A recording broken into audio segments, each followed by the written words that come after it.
जे होस् यो कार्यक्रम र त्यस्तै गरी यो कार्यक्रममा राखिएका जुन टपिक्सहरू छन् ती टपिक्सहरू चाहिँ अत्यन्त सान्दर्भिक नै छन्। अब मलाई यहाँहरूले दिनुभएको चाहिँ विषय इनोभेसन, एन्टरप्रेन्योरसिप एन्ड टेक्नोलोजी भनेर जुन दिनुभएको छ विषय र अर्को चाहिँ गैर आवासीय नेपालीले नेपालको अर्थतन्त्रमा पार्ने प्रभाव अथवा नेपाललाई गर्न सक्ने सहयोगका सन्दर्भमा भन्ने पनि मैले चाहिँ पढेको थिएँ।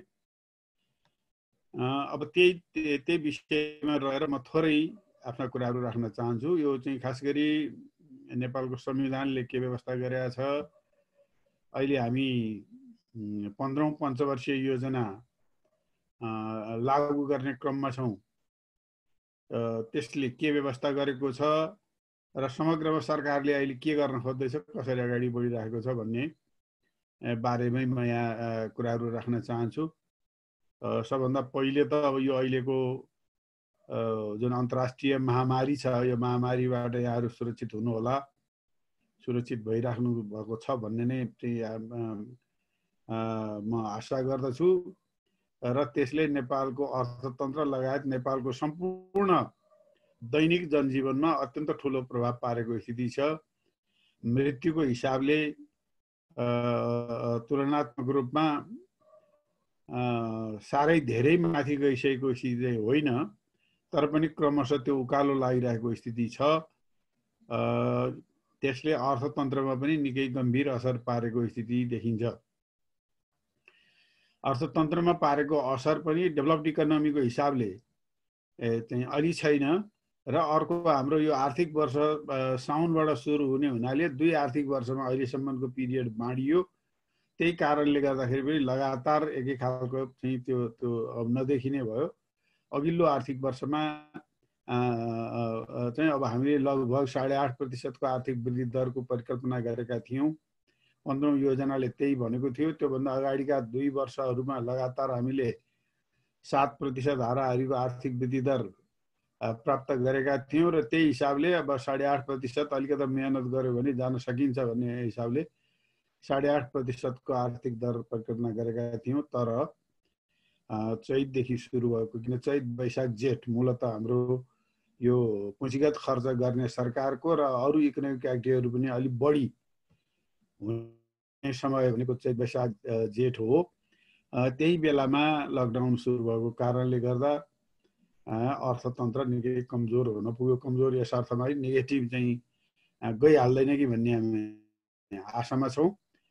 तर चाहिँ 8.5% को आर्थिक वृद्धि दर परिकल्पना गरेको ठाउँमा हामी अत्यन्त न्यून वैशाखसम्मको लकडाउनको परिकल्पना गरेर तथ्याङ्क विभागले निकालेको तात्कालीन रिपोर्ट अनुसार 2.27% भनेको थियो। अझ चाहिँ जेठमा पनि हाम्रो लकडाउन भएको कारणले र असार पनि हाफ लकडाउन भएको कारणले अझै तल जाने सम्भावना देखिन्छ। सरकार यो मामलामा चाहिँ राम्रोसँग लागि नै रहेको छ। स्थानीय तहहरूदेखि प्रदेश सरकार, त्यस्तै गरी सङ्घीय सरकार पनि गम्भीरतापूर्वक लागेको स्थिति छ। त्यही कारणले मृत्युदरमा अलिक कमी आएको छ। तैपनि अब अहिले त्यो चाहिँ गम्भीर रूपमा बढिरहेको छ। म यति यो विषयमा चाहिँ राख्न चाहन्छु। र अब यहाँहरूले जुन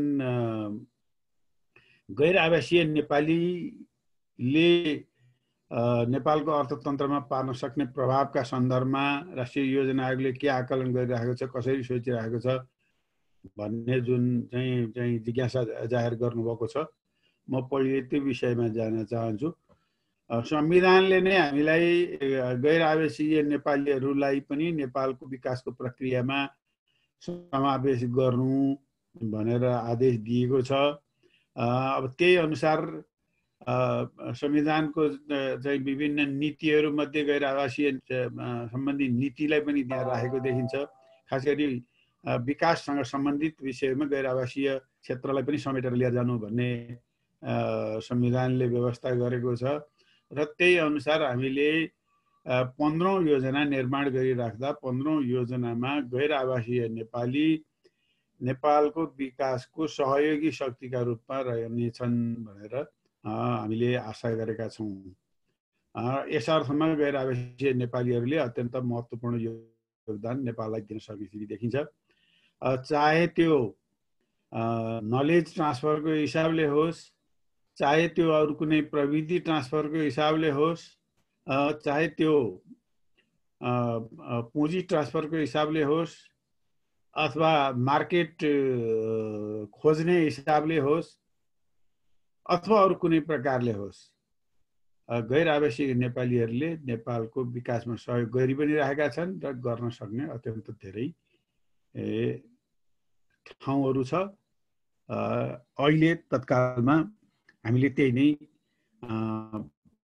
परिकल्पना गरेका छौँ, त्यही अनुसारको आशा लिएका छौँ। यहाँहरूलाई जानकारी भएकै कुरा होला, हुन त हामीले त्यसलाई त्यो अनुसार प्रयोग गर्न अहिलेसम्म सकेका छैनौँ। त्यसको मामिलामा पनि हामी छलफल गर्दैछौँ। परराष्ट्र मन्त्रालयले ब्रेन गेन सेन्टर भनेर स्थापना गरेको छ। मलाई प्राप्त भएको सूचना अनुसार करिब 900 जना गैर आवासीय नेपालीहरूले त्यहाँ निवेदन दिनुभएको छ र उहाँहरूलाई अब कसरी प्रयोग गर्ने भन्ने हामी छलफलकै क्रममा छौँ अहिले। त्यसमध्ये अब यहाँहरू पनि त्यसमा हुनुहुन्छ कि हुनुहुन्न। अब सारमा मैले भन्न खोजेको गैर आवासीय नेपालीको अत्यन्त ठुलो भूमिका रहनेछ नेपालको अर्थतन्त्रको विकासमा।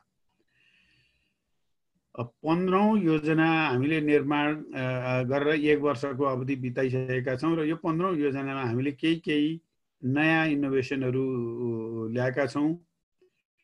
त्यसमा एउटा सरकारले भन्ने गरेको, घोषणा गरेको समृद्ध नेपाल सुखी नेपालीको जुन नारा छ, त्यसलाई पूर्णता दिनको लागि 10 वटा राष्ट्रिय लक्ष्यहरू निर्धारण गरेका छौँ र त्यो 10 वटा राष्ट्रिय लक्ष्यहरूले मूलतः हाम्रा चाहिँ यो आर्थिक सामाजिक रूपान्तरणका क्षेत्रमा हुने सम्पूर्ण नीतिहरूलाई समावेश गरेको छ। त्यसभित्र पूर्वाधारको विकास पनि छ, सामाजिक पूर्वाधारको विकास पनि छ, उत्पादनको वृद्धि पनि छ र त्यस्तै गरी चाहिँ राष्ट्रिय आय वृद्धि र त्यसको समन्वयिक वितरणका विषयहरू छन्। परिष्कृत र मर्यादित जीवन प्राप्त गर्ने कुराहरू छ। त्यसमा सभ्य, सुरक्षित र न्यायपूर्ण समाज सिर्जना गर्ने कुरा छ। सन्तुलित पर्यावरण प्राप्त गर्ने विषय छ, सुशासनका विषय छ, लोकतन्त्रको विषय छ र राष्ट्रिय एकता, राष्ट्रिय सुरक्षा, राष्ट्रिय सम्मानका विषयहरू पनि त्योभित्र समेटिएका छन्। र अहिले हामी त्यो 15औं योजना गत साल हामीले निर्माण गऱ्यौँ। त्यो 15औं योजनालाई दीर्घकालीन सोचसहितको 15औं योजना भनेका छौँ र त्यो दीर्घकालीन सोच 25 वर्षीय दीर्घकालीन सोच हो। नेपालका विभिन्न राजनीतिक पार्टीहरूले आफ्ना घोषणा पत्रमा र अहिलेको सत्तासीन पार्टीले पनि आफ्नो घोषणा पत्रमा दीर्घकालीन योजना बनाउने भनेर राखेको छ र त्यही अनुसार हामीले 25 वर्षीय दीर्घकालीन योजना बनाउने अभियानमा अहिले छौँ। 15औं योजना 5 वर्ष भयो, अब 25 वर्ष बनाउने भनेर लागेका छौँ र यो एउटा हामीले इनोभेटिभ नै काम गरेका छौँ नेपालका सन्दर्भमा। यसरी लामो अवधि सोचेर योजना बनाइएको स्थिति रहेन। त्यस्तै गरी अब अहिले हामी यो नेपालको एउटा यो खास गरी प्रोजेक्ट गभर्नेन्सका सन्दर्भमा, ठुल्ठुला परियोजनाहरू सञ्चालनका सन्दर्भमा अनि निर्माणका सन्दर्भमा, प्रोक्योरमेन्टका सन्दर्भमा मूलतः गभर्नेन्सका समस्याहरू छन्। त ती गभर्नेन्सको समस्या भनेको त्यो प्रोजेक्ट सेलेक्सनको समयदेखि प्रोजेक्ट इम्प्लिमेन्टेसनको समय र प्रोजेक्ट इभ्यालुएसनको समय, यी सबै क्षेत्रमा समस्या छन्। त्यही कारणले गर्दा हाम्रा राष्ट्रिय गौरवका आयोजनाहरू, त्यस्तै गरी अरू धेरै ठुल्ठुला प्रथम प्राथमिकता प्राप्त योजना, दोस्रो प्राथमिकता प्राप्त योजनाहरू सुरु हुने तर वर्षौं-वर्षसम्म समापन नहुने त्यस्तो खालको प्रक्रियाबाट हामी गुज्रिरहेका छौँ र अहिले पनि हजारौं परियोजनाहरू अधुरा रूपमा रहेको स्थिति छ।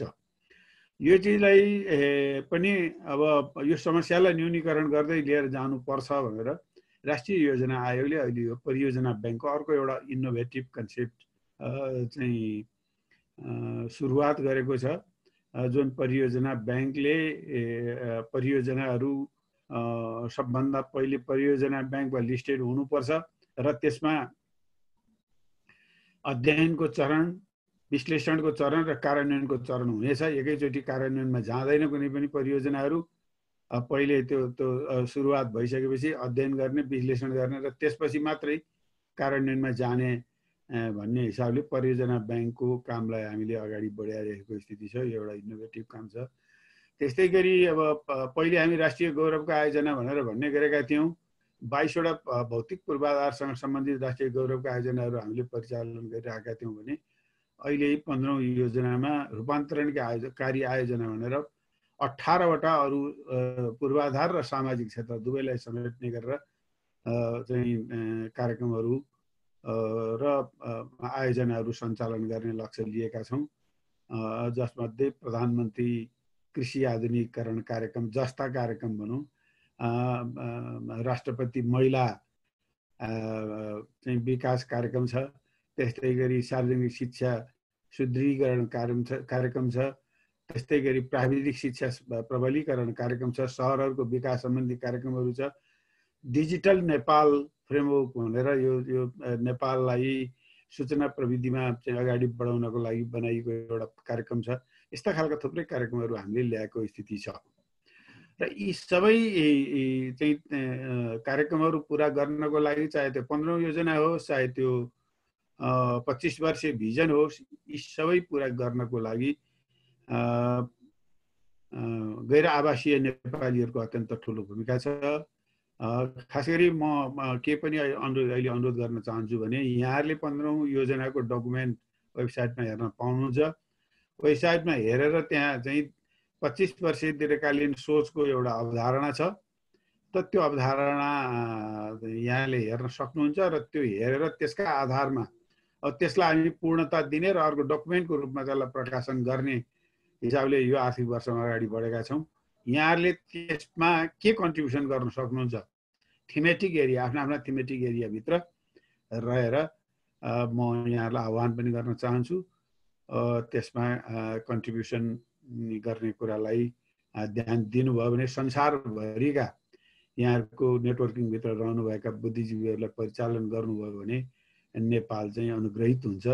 त्यसबाट हामीले थुप्रै ज्ञान गुणका कुराहरू र नेपाललाई समृद्ध बनाउनलाई के गर्नुपर्छ भन्ने विषयमा तपाईहरूको चाहिँ इनपुट प्राप्त गर्नेछौँ। म अहिले चाहिँ यो चिज राख्न चाहेँ।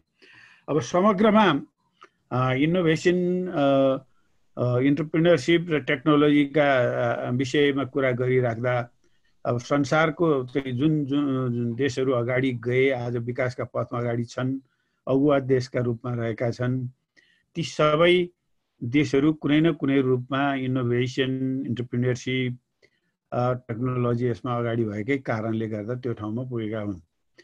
अब ती देशहरू भन्दा कुनै बेलामा हामी यो पाटोमा हामी पनि अगाडि थियौँ।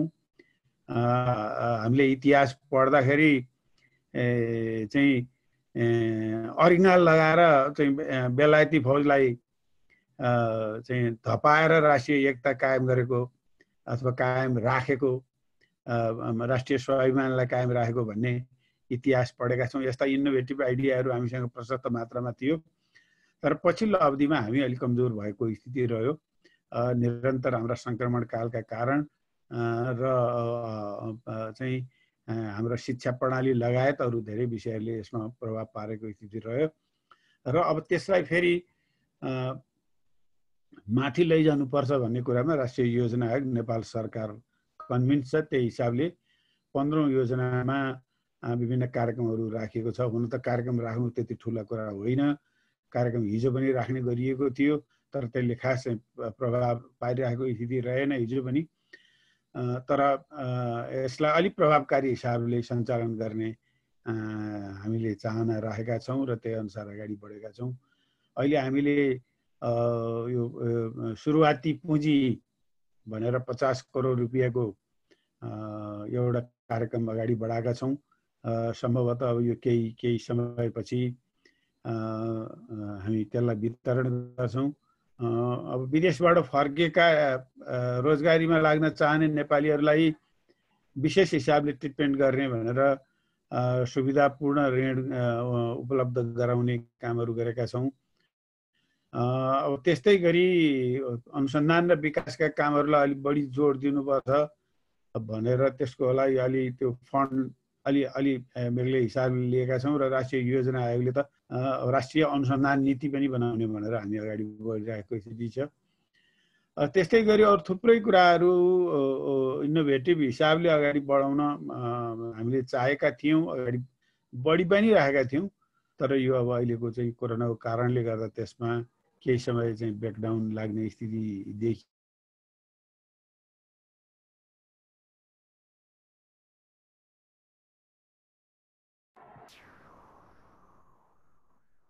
Looks like there is some connection issue with Dr. Cardell.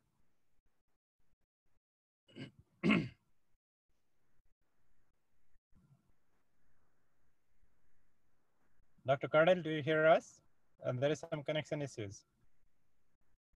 सुन्नु भएको छ हामीले बोलेको?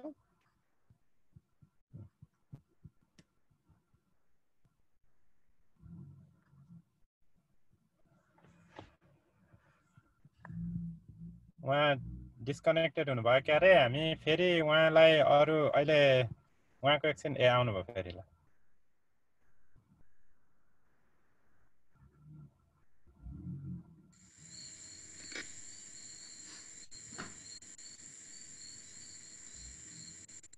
हजुर उहाँको माइक चाहिँ म्युट अनम्युट गरिदिनु होला प्लिज।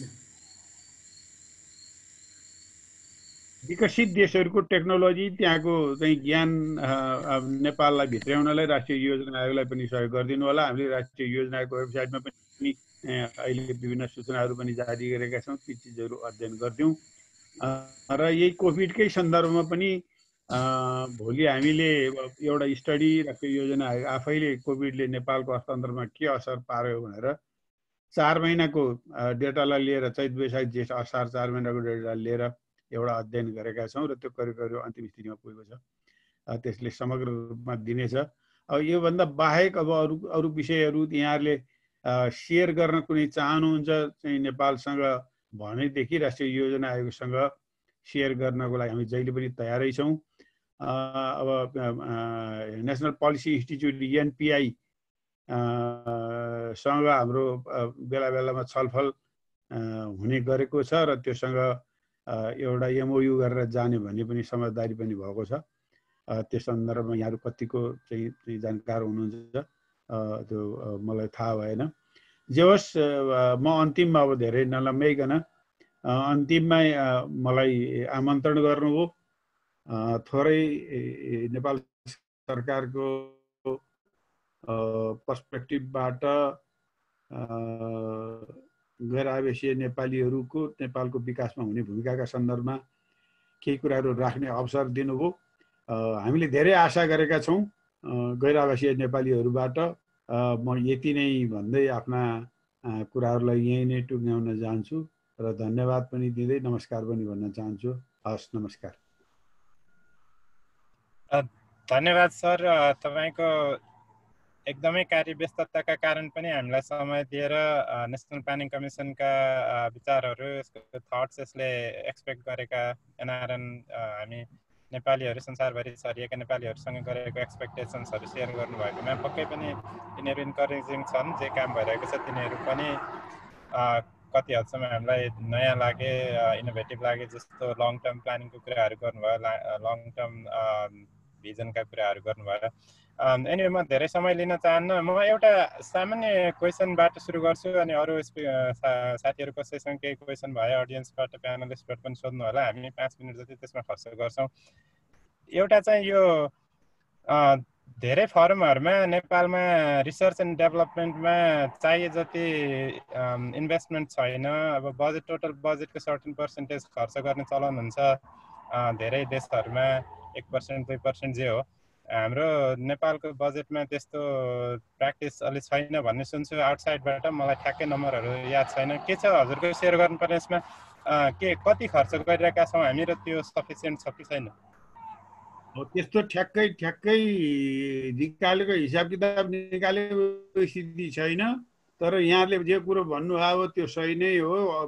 अनुसन्धानमा त्यति धेरै खर्च गर्ने परिपाटी नेपालमा छैन। तर अब यो 15औं योजनाले चाहिँ क्रमशः अनुसन्धानमा गर्ने खर्चलाई वृद्धि गर्नेछ भनेर एउटा नीति राखेको छ र अहिले हामी नयाँ एक हिसाबले अलि नयाँ परिपाटी नै भनौँ अहिलेसम्म बनेको थिएन यो अध्ययन अनुसन्धान सम्बन्धी एउटा राष्ट्रिय नीति नै तयार गर्नुपर्छ भनेर लागेका छौँ र राष्ट्रिय नीति तयार गर्ने र अनुसन्धान संस्थाहरूलाई एक ठाउँमा ल्याउने र खास गरी यो अनुसन्धानको काम पनि एकाडेमिक इन्स्टिट्युसनहरूलाई प्रयोग गर्ने भन्दा पनि पूर्व ब्युरोक्रेटहरूले गर्ने हाम्रो अलि परम्परा बढी छ त्यसलाई पनि तोड्दै पूर्व ब्युरोक्रेटहरूको अनुभवलाई पनि लिने तर चाहिँ अध्ययन अनुसन्धानसँग सम्बन्धित एकाडेमिक इन्स्टिट्युसनहरूलाई पनि त्यसमा अनबोर्ड गरेर लिएर जाने खास गरी पोलिसी एनालाइसिस गर्ने र पोलिसी निर्माण गर्ने जुन संस्थाहरूको बिचमा ब्रिज तयार गर्ने अहिलेसम्म यो चाहिँ अलग अलग बाटो गएको युनिभर्सिटीहरू थ्योरीमा बढी केन्द्रित भएको र हाम्रो चाहिँ प्र्याक्टिकल लाइफ खास गरी ब्युरोक्रेसी चाहिँ व्यवहारमा भएको व्यवहारले सिद्धान्त प्राप्त नगर्ने सिद्धान्तले व्यवहार प्राप्त नगर्ने त्यस्तो खालको यो चाहिँ बाइफर्केसनको जुन स्थिति छ त्यो स्थितिबाट अब दुईटालाई जोड्नुपर्छ भनेर हामी अहिले लागिरहेको स्थिति छ। Thank you very much sir. म अर्को क्वेसन राख्न चाहे त्यसपछि हामी अगाडि बढ्छौँ। यहाँ हाम्रो शङ्कर उप्रेती ले सोध्नु भएको छ, recently government increase the FDI to 5 crore. This high limit has discouraged lots of NRN members to invest in Nepal. Sir को यसमा केही विचार छ, केही थट्स छ, यो FDI लेभल बढाउँदाखेरि NRN लाई समस्या भयो भन्ने जस्तो यहाँ क्वेसन सोध्नु भएको छ इन्जिनियर शङ्कर उप्रेतीले। अब यो के सन्दर्भमा भन्नुभयो त्यस्तो त चाहिँ नीति बनाएको होइन, तर एउटा चीज चाहिँ अहिले यो साह्रै साना यो विदेशी संस्थाहरूबाट खास गरी चाहिँ यो INGOहरूबाट अत्यन्त साना रकमहरू पनि सहयोग भनेर आउने अनि त्यहाँ म्यानिपुलेसन गर्ने कहिलेकाहीँ भन्ने भएको नाताले यो वैदेशिक सहयोग नीतिमा साना रकम ल्याउन नपाउने भनेर एउटा लिमिट, अब एक्ज्याक्टली मलाई चाहिँ अहिले त्यो लिमिट थाहा भएन, 25 करोड भने जस्तो लाग्छ होइन। त्यो एउटा लिमिट राखेको स्थितिले गर्दाखेरि यतातिर असर पर्यो कि के हो त्यो चाहिँ मलाई अहिले चाहिँ त्यो थाहा भएन, तर चाहिँ त्यस्तो गैर आवासीय नेपालीलाई ल्याउनलाई समस्या बनाएको त मलाई जानकारी छैन। म हेरौँला त्यसमा केही भएदेखि म सेयर गरौँला। Thank you very much sir. अब हामी अगाडि बढ्छौँ, हामीसँग अझै स्पिकरहरू छन्, सरसँग टाइम छ भने एकछिन बस्नु भयो यहाँ हामीले एकछिन बस्छु, म सुन्छु। Thank you very much sir. अनि हामी त्यो अरू स्पिकरहरूबाट सुन्छौँ र त्यसपछि लास्टमा 1-2 मिनट टाइम भयो भने अरू कुराहरू सेयर गरौँला। अनि हाम्रो व्हाइट पेपरको कुरा पनि छ, नारायण सरले त्यसमा 1-2 मिनट पछि बोल्नुहुन्छ, सर एकछिन बस्नुहुन्छ भने म त्यसो भए नेक्स्ट स्पिकर कहाँ जान्छु। हामीले दिएको समयभन्दा उहाँलाई अलिकति पछाडि पनि परिसक्यौँ होला। डाक्टर धिलुङ किरात हुनुहुन्छ, साइन्टिस्ट हुनुहुन्छ उहाँ IBM-मा। उहाँले fighting advanced cyber security threats भन्ने टपिकमा आफ्नो रिसर्च र अरू फाइन्डिङ्सहरू बारे सेयर गर्दै हुनुहुन्छ। Doctor Kirat, it's your floor.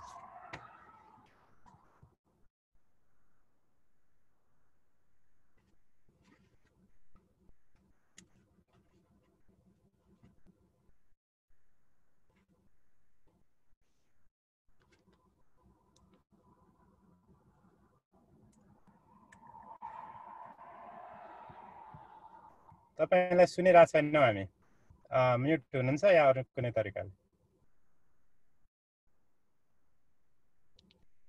Slides चाहिँ देख्छौँ हामी तर बोलेको सुनेको छैन।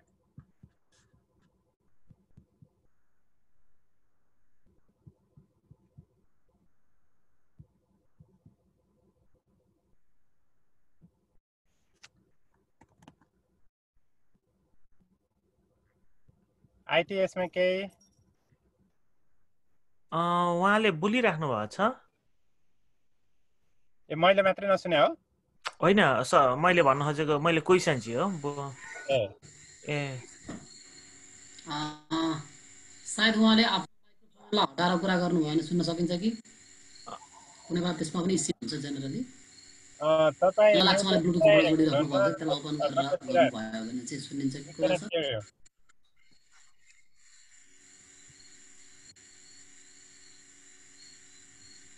Let me try it again. I'm sorry. Now we're good.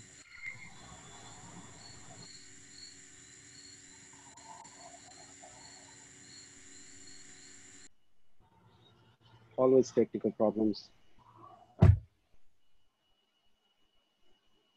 Oh, राम्रो सुने हैन? एकदम हस् Good. Okay, thank you. Yeah, sorry for the delay. Okay, namaskar sabelai, and thank you so much for joining the talk. Special thanks to Professor Manoj Karki. Very, very dhanyabad for inviting me to this talk.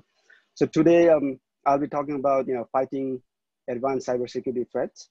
So before jumping into the detail, let me quickly introduce myself.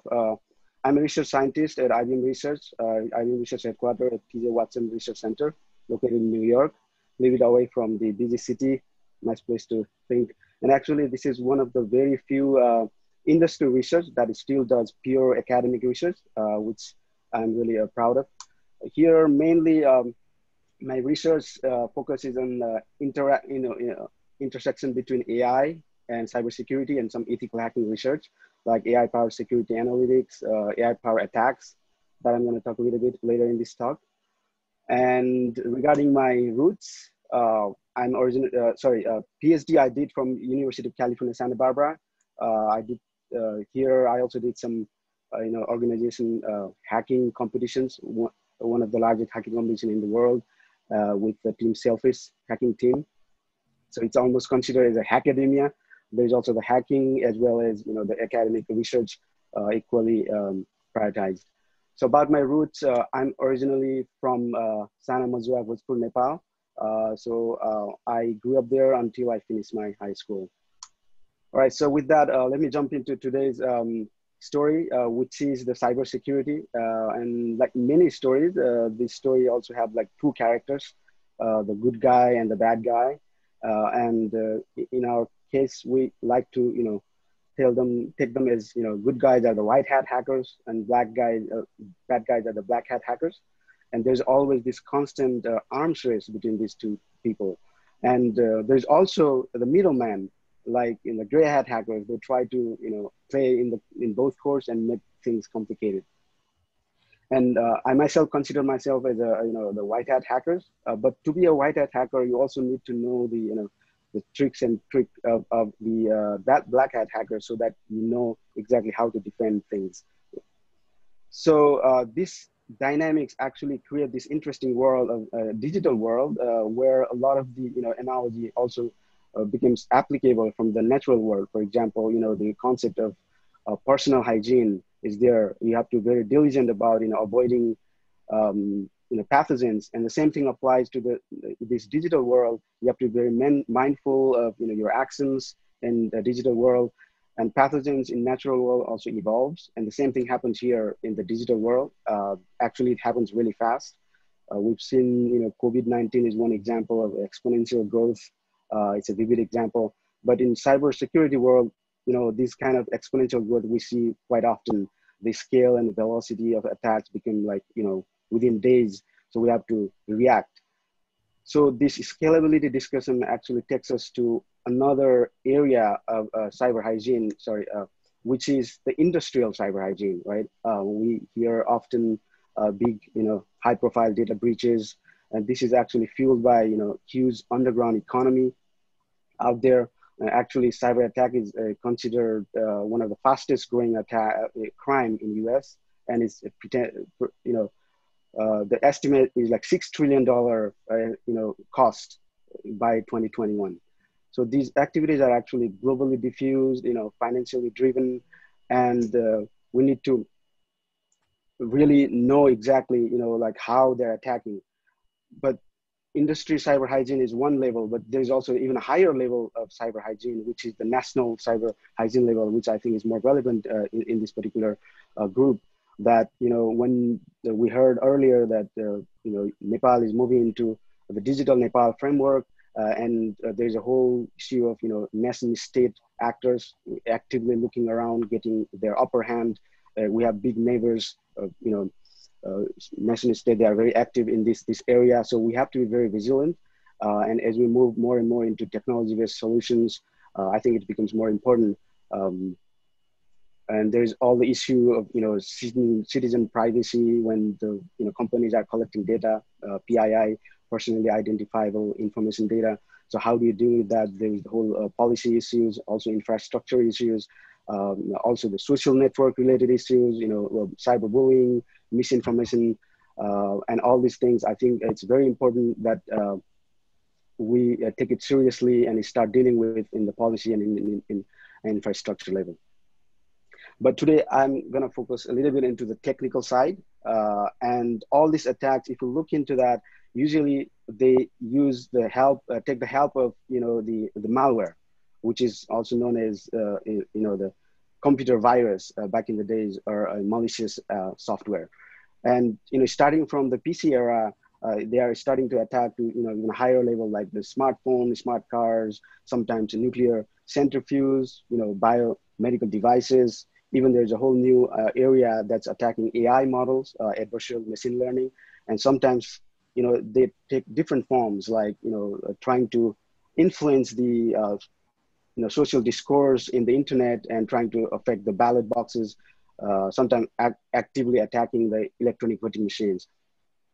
So what's the challenge here for the white hat hackers is that they need to be able to detect this malware early on, to analyze that. And for the black hat hackers is trying to hide this malware as much as possible so that they can, you know, spread under the radar. So if you look into the evolution of malware concealment, you know, the concealing the techniques, the arms race is pretty evident here, right? Starting from as early as 1980s, using obfuscation techniques to all the way to targeted attacks. So let's focus on the first two, which is also known as a static evasion, where it's trying to evade without executing the code. Basically, they are trying to scramble the code so it looks different, even if it's the same malware, it replicates, but it looks completely different. And a lot of the antivirus softwares are trying to detect this pattern, and it's completely fails to detect because they are completely different. But turns out these are these polymorphic, metamorphic techniques are adding some noise to the new sample, and there is some similarity, but there is noise. So what we need is kind of a technique that can handle this noise. And it turns out image similarity technique is actually quite interesting, effective here. For example, if you look into these two images, they look similar to us. If you look into the byte level, actual content, they are completely different, right? So we took this approach to actually build a malware detection system. For example, in this case, you know, there's the original picture was simply encrypted by two encryption techniques, and still we see the similarity. So this intuition we use for building the system called Sigmal that uses basically, given the malware, it converts into the image and uses the, you know, image processing techniques. It's actually used by Google for finding similar image in large scale, exactly the same thing, the waiver filters that we are using here to find similar malware and detect early on. And this was quite effective. It outperformed all the existing state-of-the-art models. But the thing is, why it was working was a lot of the black hat hackers were, you know, the malware creators were using weak encryption, and they got the wind of, you know, this kind of technique, and they started using stronger encryption. So we need to do something else. So white hat hackers come up with a new technique, new approach, which is known as the dynamic analysis. And that is, you know, basically you have a suspicious file and you put it into a sandbox, and it's like a controlled environment, and let it play there and see, you know, what it does. If it start deleting files, obviously we know, okay, this is a malware, this is malicious behavior. If it doesn't do anything bad, okay, this is benign. Very simplistic approach, but very, very effective. And the industry has been doing this, and it's great success. Life is good. Not anymore. Of course, the black hat hackers come up with a new technique. It's almost like a new breed of advanced malware known as evasive malware to attack this kind of dynamic analysis techniques. And what it does is basically, you know, when you drop this evasive malware into a sandbox, actually it has some eyes to look that and realize it's inside a sandbox. And if you look at the behavior reports, they don't show any bad behavior. And remember, this is a automated system. So, you know, when you see nothing bad, it passes the test.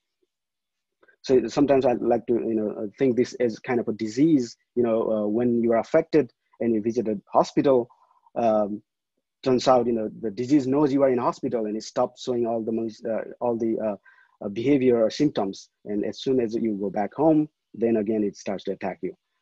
So that's the advanced malware. And that's the technique that we have seen recently in this evasion paradigm, also known as the dynamic evasion. And the issue is like, how do we deal with this kind of advanced evasive malware, right? And actually, that was my focus of my PhD dissertation. So that means I can talk about it for hours.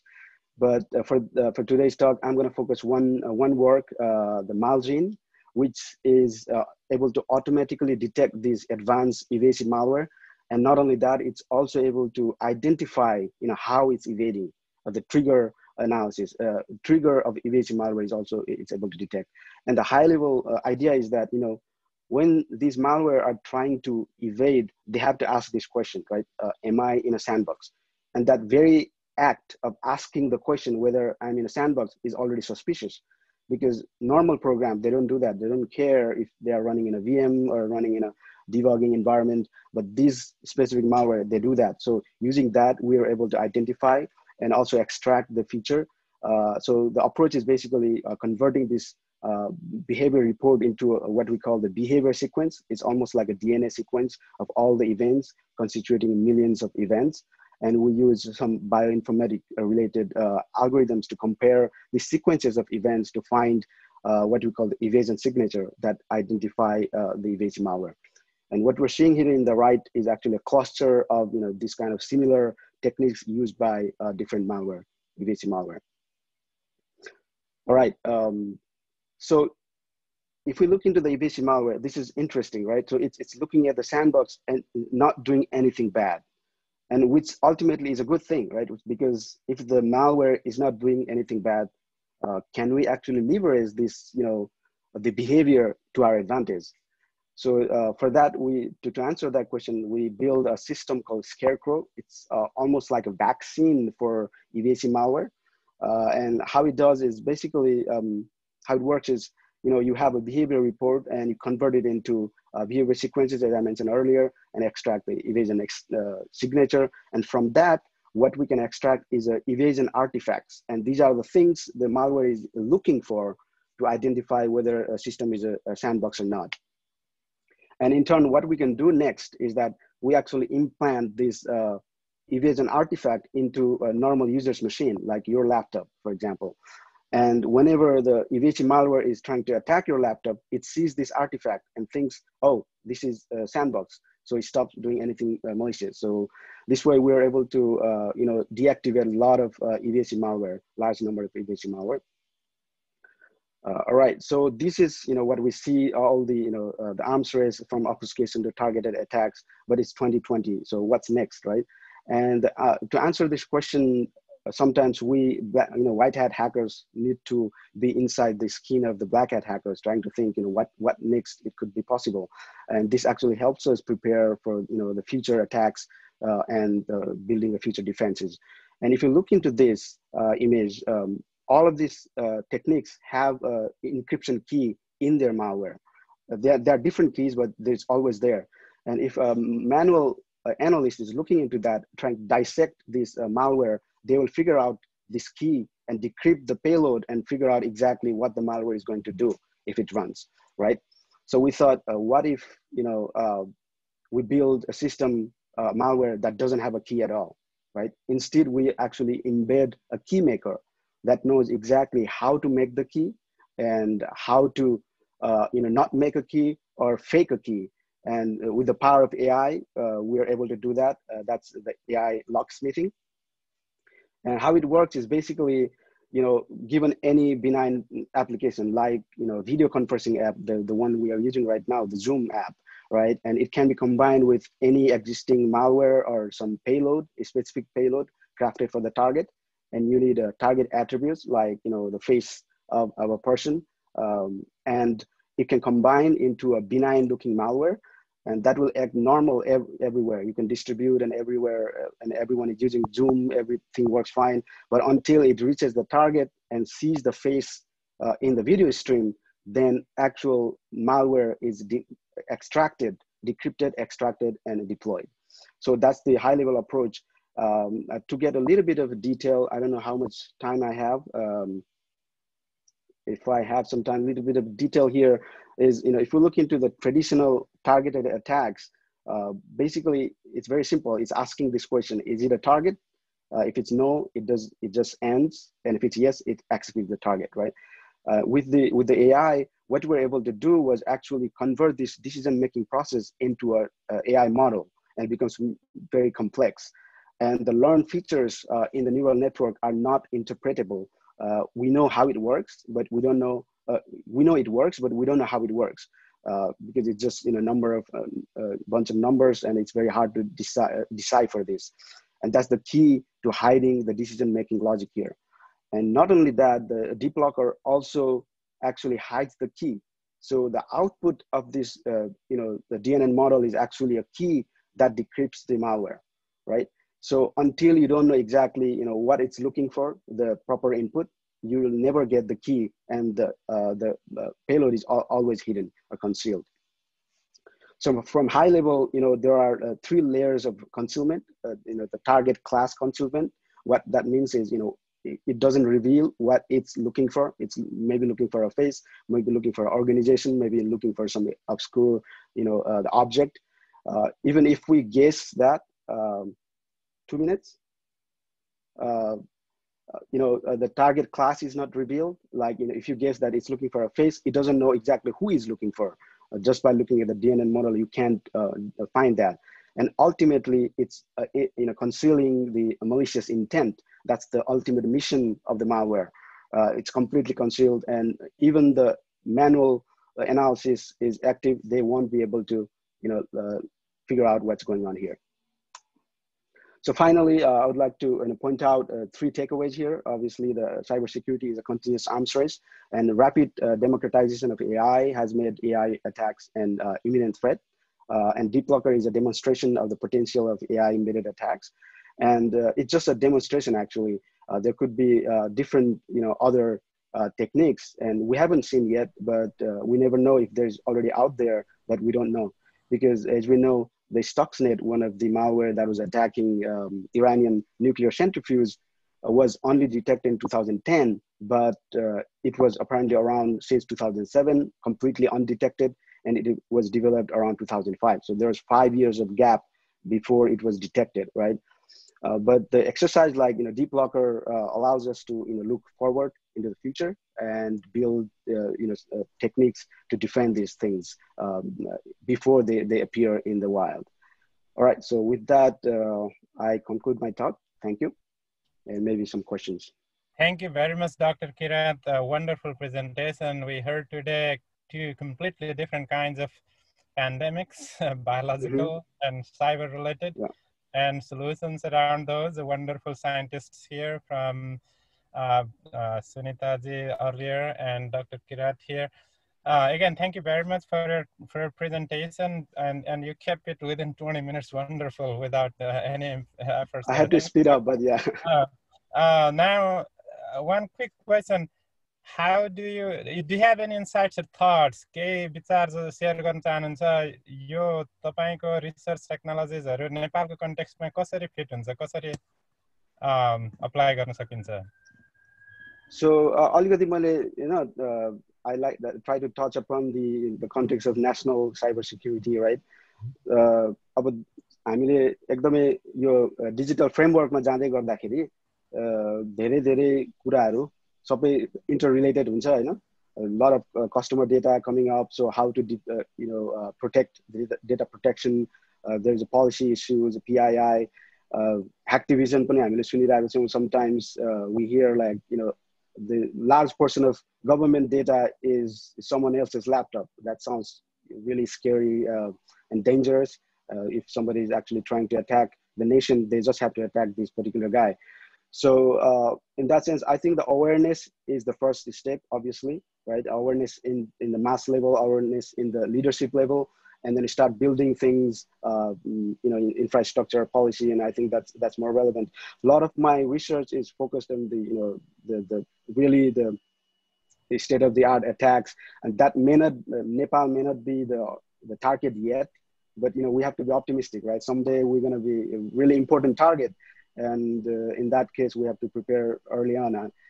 In the national level, especially the national state actors actively checking and looking for making this upper hand, and they will know what Nepal is trying to do even before we disclose, and that's not a good place to be.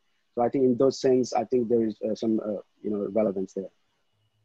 Thank you very much. Just because of the time is zero, I would like to stop here and we'll move on.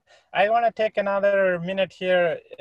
Dr. Pushparaj Kandel, VC, तपाईं अझै हुनुहुन्छ लाइनमा?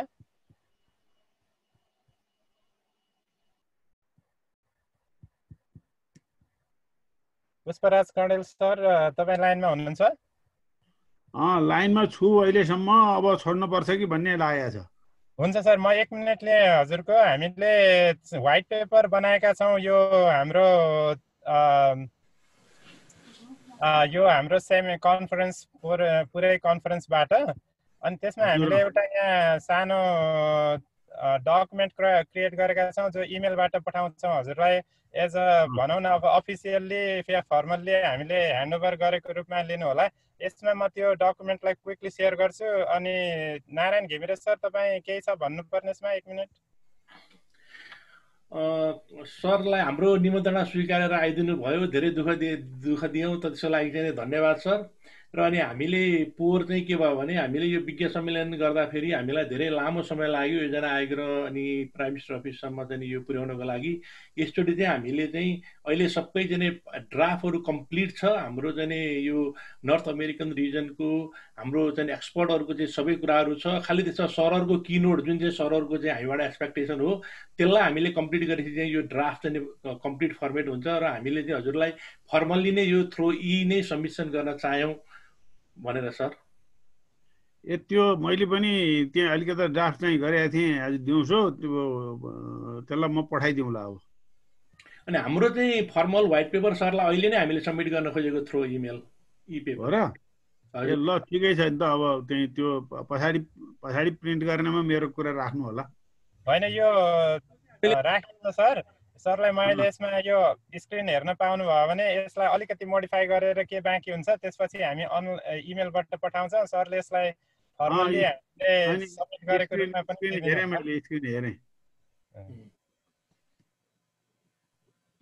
Screen हेरेँ मैले। हुन्छ sir, thank you. हस् ल, हस्, थ्यांक यू। पार्टिसिपेन्टहरुलाई चाहिँ फर्मल हस्तान्तरणको चाहिँ नै अनलक गरेर ताली बजाइदिनु भन्न चाहिँ अनुरोध गर्छु। ल हस्, ल thank you sir. Thank you sir. यसपछि म हाम्रो आजको कार्यक्रमको अन्तिम वक्ताको रूपमा इन्जिनियर शंकर उप्रेतीलाई चाहिँ निमन्त्रणा गर्दैछु। यसमा उहाँ चाहिँ हाम्रो पात्रो भन्ने जुन हामी धेरैले प्रयोग गर्ने पपुलर नेपाली एप्लिकेसन छ त्यो र त्यो सम्बन्धी युटिलिटिजहरु र त्यसको एराउन्डमा भएका प्याकेजेसहरु क्रिएट गर्ने उहाँ चाहिँ त्यसको फाउन्डर र चीफ एक्जिक्युटिभ अफिसर हुनुहुन्छ। उहाँले आज 0 to million how to scale digital solutions for Nepali market भन्ने विषयमा चाहिँ उहाँको इन्साइट्सहरु एक्सपिरियन्सेसहरु शेयर गर्दै हुनुहुन्छ। कसरी कुनै पनि कम्पनी, कुनै पनि प्रडक्ट, कुनै पनि एपलाई हाम्रो इन्टरप्रेन्योरशिपको धेरै कुरा गऱ्यौँ हामीले। उहाँले त्यो फर्स्ट ह्यान्ड एक्सपिरियन्स हामीलाई शेयर गर्दै हुनुहुन्छ। कसरी 0 बाट मिलियन्समा पुर्याउने, $0 to millions of dollars, maybe billions of dollars, 0 users to millions of users। अब त्यो भनेर म एउटा बीचमा थप के पनि भने लास्टमा उहाँको प्रेजेन्टेसन सकिएपछि बाँकी रहेका प्यानलिस्टहरूले पनि कुनै कुरा छुटेको छ भने शेयर गर्न पाउनुहुन्छ। अरु हामी 5-10 मिनेट बसौँला। अरु कुनै क्वेशन छ भने अडियन्समा फेसबुक लाइभमा हेरिराख्नु भएको साथीभाइहरूले, एटेन्डिजहरूले कतै केही क्वेशन छुटेका छन् भने पुनः सोध्न सक्नुहुन्छ, पुनः हामीलाई सम्झाउन सक्नुहुन्छ। हामी 5-10 मिनेट पछि शंकर उप्रेतीको प्रेजेन्टेसन पछि पनि समय बिताउने छौं। त्यसै बीचमा म तपाईहरु सबैलाई थ्यांक यू भेरी मच भन्दै नमस्ते भनेर यसपछिको कार्यक्रम सञ्चालन गर्न चाहिँ हाम्रो को-चेयर सागर काफ्ले ज्यूलाई अनुरोध गर्दछु। उहाँले मोडरेसन, क्वेशन मोडरेसन गर्ने र त्यसपछि डिस्कसन मोडरेट गर्ने र क्लोजिङ गर्ने तपाईहरु सबैलाई धन्यवाद दिएर उहाँले यसपछि लिड लिनुहुनेछ। With that, thank you very much everybody again. Shankar Upreti, floor is yours. Thank you, Dr. Karki, and thank you everyone for giving me this wonderful opportunity to share my first-hand experience of building an app and making from 0 user to more than 1 million users. So let me share my screen. So can you see my screen? Okay, good. So let me do the full screen. Okay. So 0 to 1 million. So it's not $1 million ad, but it's still, I was referring to the number of users. So today I'm just sharing my experience. Lots of people actually ask me, how do you become successful, or what it needs to build such kind of app. So these are the things that I was sharing with other friends. So I think this will be helpful if you want to start some business for Nepali market especially. So my introduction, so let me, okay. So I am a founder of Hamro Patro. So I have 14 years of experience in software industry. So Hamro Patro, how it started is that, so I came to US in 2010, 2008 for my master's degree. And in 2010, I started a mobile app just because that is a calendar app. And when I came to US, I brought a calendar from Nepal भित्रै पात्रो, and 1 वर्षपछि त्यो updated भयो र मलाई Nepali date हेर्न चाहिँ एकदमै interest लाग्थ्यो। त्यसको त्यही भएर चाहिँ 2009 मा चाहिँ मैले सुरुमा बनाएँ, तर 2010 मा चाहिँ फर्स्ट टाइम चाहिँ चाहिँ रिलिज गर्यो। र हामी नेपालीको लागि चाहिँ यो इभेन्ट्सहरु चाहिँ एकदमै इम्पोर्टेन्ट छ। हाम्रो चाहिँ सानसानो इभेन्ट्सहरु हुन्छ, जनै पूर्णिमादेखि लिएर क्वाडी खाने, त्यसै गरी आमाको मुख हेर्ने, बुवाको मुख हेर्ने। सो त्यो टाइममा चाहिँ फेसबुक यति पपुलर थिएन। त्यस कारण चाहिँ हामी नेपालभन्दा बाहिर बसेका नेपालीहरूलाई चाहिँ नेपालमा के भइरहेको छ, कसो भइरहेछ थाहा पाउनु चाहिँ जरुरी हुन्थ्यो। त्यस कारण चाहिँ त्यो निड्सलाई चाहिँ फुलफिल गर्नलाई चाहिँ हाम्रो पात्रो चाहिँ मैले बनाएको। र इनिसियली यो कुरा चाहिँ नेपाली डायस्पोरा जो चाहिँ नेपालभन्दा बाहिर बसेको मान्छे चाहिने फिचर्सको रूपमा चाहिँ क्यालेन्डर निकालियो। त्यसपछि हामीले नेपालमा पैसा पठाउनु पर्ने हुन्छ र फरेक्सको एक्सचेन्ज रेट कति छ, त्यसै हामी नेपालको न्युज रेडियो थाहा पाउनु पर्छ। त्यसको लागि चाहिँ आई थिङ्क फर्स्टमा हाम्रो पात्रो निकालेको 2010 मा। र 2015 सम्म पुग्दाखेरि चाहिँ हाम्रो पात्रोले राम्रो युजर बेस पनि बनाइसकेको थियो। र त्यसपछि 2015 मा चाहिँ मैले चाहिँ सिलिकन भ्यालीमा सिमेन्टिक एन्टिभाइरस बनाउने कम्पनीमा काम गर्थेँ, र त्यहाँको जब छोडेर चाहिँ मैले चाहिँ कम्प्लिटली 100% चाहिँ हाम्रो पात्रोमा चाहिँ फोकस गरेँ। र अहिले 2015 मा मैले जब छोडेपछि चाहिँ अहिलेको हाम्रो पात्रो कस्तो छ भनेर हेर्ने हो भने चाहिँ सो 2010 मा मैले जब छोडेँ र 2015 मा जब छोडेर अहिले चाहिँ हाम्रो पात्रो चाहिँ 2015 मा आइपुग्दाखेरि चाहिँ अहिले चाहिँ हामीसँग 6.3 मिलियन युजर्स लास्ट 28 डेजमा छ भन्दाखेरि एक हप्तामा चाहिँ 36 लाख, र त्यसैगरी हरेक दिन चाहिँ मोर देन 10 लाख युजर्सहरूले चाहिँ हाम्रो पात्रो चलाउनुहुन्छ। र आजको आउटलाइनमा चाहिँ नेपालमा यस्तै किसिमको बिजनेस, डिजिटल बिजनेस गर्दाखेरि के अपर्च्युनिटिजहरू छ, र कसरी यो बिजनेस हामीले कसरी फन्ड गर्न सकिन्छ, र टिम कसरी बनाउने, र अब हाम्रो चाहिँ अब के कुरामा ध्यान दिनुपर्छ, र कस्टमर कसरी एक्वायर गर्ने, त्यस विषयमा चाहिँ अलिकति मेरो फर्स्ट ह्यान्ड एक्सपिरियन्स सेयर गर्न खोजेको। सो नेपालमा अहिले हेर्नु चाहिँ स्पेशल कोभिडले गर्दा चाहिँ ट्रिमेन्डस अपर्च्युनिटी छ। र भनौँ न अहिले चाहिँ नेपालमा चाहिँ more than 60% of users have actually internet connections. त्यसै गरी नेपालमा चाहिँ भनौँ न अहिले चाहिँ इभन 3G देखि लिएर 4G को सम्म इन्टरनेट कनेक्सन्स आइसकेको छ, र नेपालको सबै मान्छेहरूसँग इन्टरनेट ह्याबिट पनि बनिसकेको छ थ्याङ्क्स टु फेसबुक अहिले चाहिँ युट्युब, इन्स्टाग्राम सबैले गर्दाखेरि चाहिँ इभन भनौँ न सबै मान्छेसँग चाहिँ कसरी इन्टरनेट चलाउने भन्ने कुरा चाहिँ नलेज थाहा छ। तर हामीले चाहिँ स्पेसल अलिकति सर्टेन पुस चाहिन्छ, र त्यो चाहिँ भनौँ अहिले चाहिँ मोर अफ इन्टरटेनमेन्टको लागि चाहिँ इन्टरनेट युज भएको छ भनेदेखि डिजिटल इकोनोमीको लागि चाहिँ कसरी हामीले चाहिँ पुस गर्ने, र अहिले कोभिडले गर्दा चाहिँ त्यो पुस चाहिँ अलिकति सजिलो भएको छ, त्यो छ। त्यसै गरी जुन अनलाइन पेमेन्ट, डिजिटल पेमेन्टमा पनि बिस्तारै नेपालमा चाहिँ राम्रो मोर देन भनौँ न 5-6 वालेट्सहरू चाहिँ मार्केटमा एक्टिभली काम भइरहेछ। सो त्यस कारण चाहिँ डिजिटल इकोनोमीमा पनि बिस्तारै हामीले चाहिँ मान्छेहरू गइरहेछौँ। र त्यसै गरी अनि हाम्रो चाहिँ market place platform based market प्लेसेसहरू पनि आइरहेको छ। सो त्यस कारण चाहिँ अहिलेको it's the right time to start a digital business in Nepal. So त्यो अपर्च्युनिटी छ।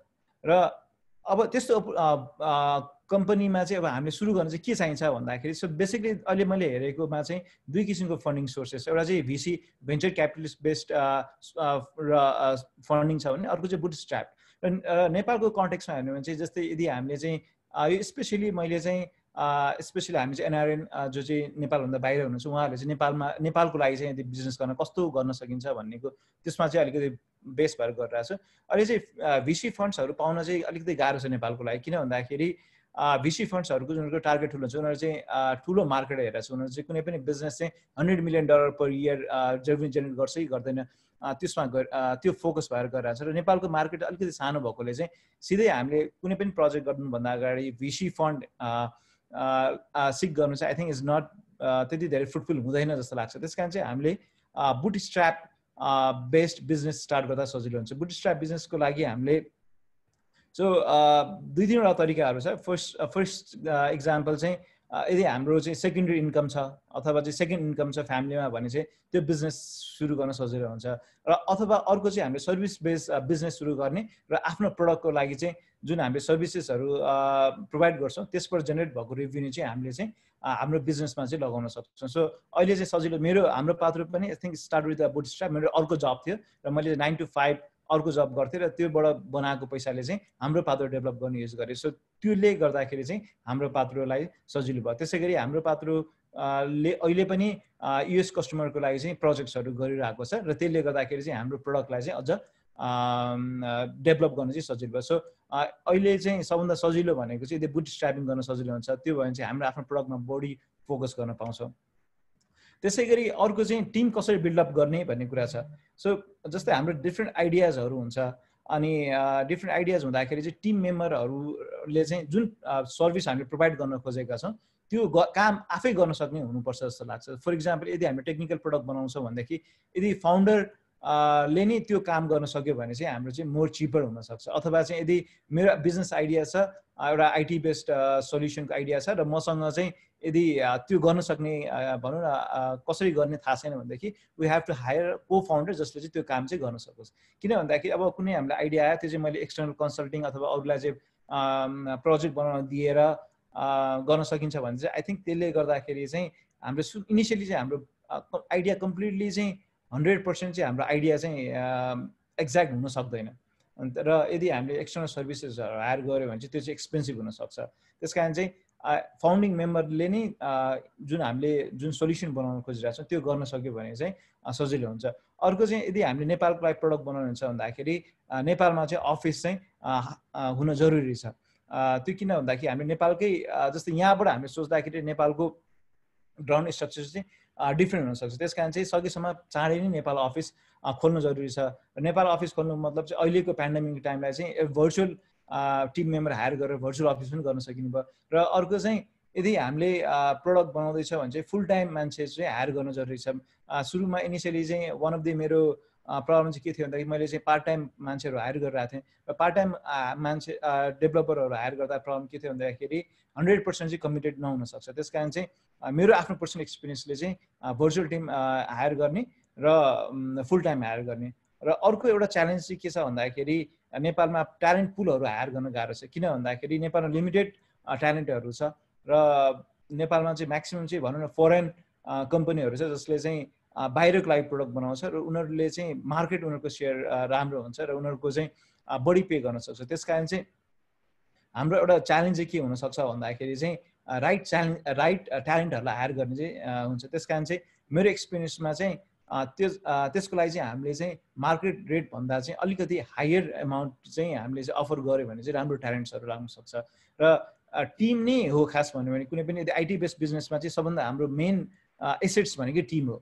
र यदि हामीले चाहिँ मोर मोटिभेटेड टिम हायर गर्न सक्यो भने चाहिँ हाम्रो कम्पनीलाई चाहिँ सक्सेसफुल बनाउन सक्छौँ। र त्यसको लागि चाहिँ हामीले राम्रो गुड बेनिफिट्स दिने त्यसै गरी मार्केट रेटभन्दा चाहिँ अब पेमेन्ट गर्नु चाहिँ इम्पोर्टेन्ट छ। र त्यसै त्यो भनिराख्दाखेरि हामीले as a back end infrastructure अथवा सिस्टम्सहरू इन्फ्रास्ट्रक्चर यो चाहिँ मेरो आफ्नो पर्सनल एक्सपिरियन्सले भनिरहेको कुरा हो। सुरुमा चाहिँ हामी स्टार्ट गर्दाखेरि एमाजोन गुगल अज्योरको रूपमा चाहिँ हामीले जुन क्लाउड सर्भिसेसहरू युज गर्न सक्छौँ। र तर प्रब्लम के हुनसक्छ भन्दाखेरि अब जब यो स्केल हुन्छ, जब चाहिँ एकदमै धेरै स्केलमा जान्छ, त्यसका चाहिँ कस्ट चाहिँ एकदमै धेरै हुन सक्छ। जस्तै अब हाम्रो पात्रमा 6 मिलियन्सहरू युजरले चाहिँ हामी सर्भ गर्छौँ र त्यो सबै मिलियन त्यति युजर्सहरूलाई सर्भ गर्दाखेरि चाहिँ क्लाउडको कस्टहरू चाहिँ एकदमै धेरै हुन्छ। यदि हाम्रो पर युजर हामीले चाहिँ कति पैसा बनाउँछौँ त्यसमा डिपेन्ड हुन्छ। नेपालको मार्केटमा काम गर्दाखेरि यदि त्यो स्केलमा जाँदाखेरि यदि चाहिँ हाम्रो एड बेस्ड बिजनेस हो भने चाहिँ हामीले चाहिँ पर युजर मोनिटाइज गर्ने एमाउन्ट चाहिँ एकदमै कम हुन्छ। जस्तै युएसमै त्यही युजरलाई मोनिटाइज गर्न चाहिँ हामीलाई चाहिँ बढी पैसा पाउँछ भन्दाखेरि नेपालको रेभिन्यू चाहिँ पर युजर चाहिँ एकदमै कम छ। त्यस कारण चाहिँ कस्ट चाहिँ क्लाउड कस्टहरू चाहिँ एकदमै हाई हुनसक्छ र त्यस कारण चाहिँ सुरुमा चाहिँ हामीले Google cloud, Amazon cloud, Azure cloud use गरे पनि र पछि जब हामीले स्केल भइसक्यौँ त्यस कारण चाहिँ आफ्नै सर्भिसहरू चाहिँ ओन गर्न चाहिँ सस्तो हुन्छ। त्यस कारण चाहिँ हाम्रो पात्रो चाहिँ सुरुमा चाहिँ हामीले क्लाउड युज गरेका थियौँ र अहिले चाहिँ हामीले चाहिँ आफ्नै सर्भिसहरू हामीसँग 15-20 वटा सर्भिसहरू छ जुन चाहिँ युएसमै होस्टेड छ, नेपालमा पनि होस्ट गर्ने प्लान छ र त्योमा जाँदा चाहिँ मोर कस्ट इफेक्टिभ हुन्छ र आफ्नै सर्भरहरू राख्दाखेरि हामी सर्भिस मोनिटरिङ पनि एकदमै इम्पोर्टेन्ट हुन्छ। सो यो चाहिँ हाम्रो पात्रो चाहिँ स्केल गर्दाखेरिको पेन पोइन्ट्सहरू चाहिँ हाम्रो कस्टहरू चाहिँ एकदमै हाई भएको थियो र हामीले चाहिँ आफ्नै सर्भिस राख्दाखेरि चाहिँ कस्ट चाहिँ हामीले चाहिँ मिनिमाइज गर्न सक्यौँ। सो यो चाहिँ इम्पोर्टेन्ट हुन्छ र कुनै पनि यदि सेल्फ बुट स्ट्र्याप कम्पनी हो भने चाहिँ profit is very important. Without profit चाहिँ हामी किन एक्सटर्नल हामीसँग फन्डिङ ल्याएको छैन भन्दाखेरि हाम्रो कम्पनी सस्टेन गर्नलाई चाहिँ हामी always we have to be look for the profit, cash positive हुनुपर्छ। त्यस कारण चाहिँ कस्टमा चाहिँ एकदमै धेरै ध्यान दिनु चाहिँ जरुरी छ। र कस्टमर एक्विजिसन चाहिँ हामीले चाहिँ कसरी गर्न सकिन्छ भन्दाखेरि सबभन्दा एकदम गाह्रो काम यही हो र सुरुमा अब हाम्रो पात्रो स्टार्ट गर्दाखेरि फाइदा के भयो भन्दाखेरि हाम्रो चाहिँ त्यो बेला चाहिँ प्रडक्ट मार्केट फिट भयो। त्यो बेलासम्म भनौँ 2010मा स्टार्ट गर्दाखेरिदेखि म्याक्सिमम हार्डली 2-3वटा मात्रै चाहिँ नेपाली एप्सहरू थियो। त्यस कारण चाहिँ जब 2013मा नेपालीहरूले नेपालमा चाहिँ मोबाइल फोन्सहरू चाहिँ किन्न थाल्नुभयो त्यो बेला चाहिँ अलरेडी हाम्रो पात्रो थियो। त्यस कारण चाहिँ गर्दाखेरि हाम्रो कस्टमर एक्विजिसन गर्न सजिलो भयो। तर अहिलेको टाइममा चाहिँ लट्स अफ कम्पिटिसन्स धेरैवटा एपहरू छ। त्यस कारण चाहिँ अब तपाईँहरूले कस्टमर युजर एक्विजिसन गर्न चाहिँ एकदमै क्रिएटिभ हुन जरुरी छ र बेसिकली अब एक्जिस्टिङ पार्टनरसिप गर्न सकिन्छ कि र अर्को चाहिँ डिजिटल मार्केटिङ कसरी गर्ने र प्रोडक्ट मार्केट फिट कसरी गर्ने। सो आई थिङ्क यो चाहिँ सबभन्दा अहिलेको टाइममा चाहिँ च्यालेन्जिङ टास्क छ। त्यस कारण चाहिँ लुक फर द पार्टनरसिप। हामीले पनि हाम्रो पात्र स्टार्ट गर्दाखेरि चाहिँ initially we didn't have any partners, now we have lots of partnership. We have भनौँ न नेपालमा 60वटा भन्दा बढी मिडियासँग हाम्रो पार्टनरसिप छ अनि all those medias give us free advertisements as well र नेपालको म्याक्सिमम मेन स्ट्रिम मिडियाहरूसँग हाम्रो पार्टनरसिप त्यसले चाहिँ पनि धेरै हेल्प गर्यो।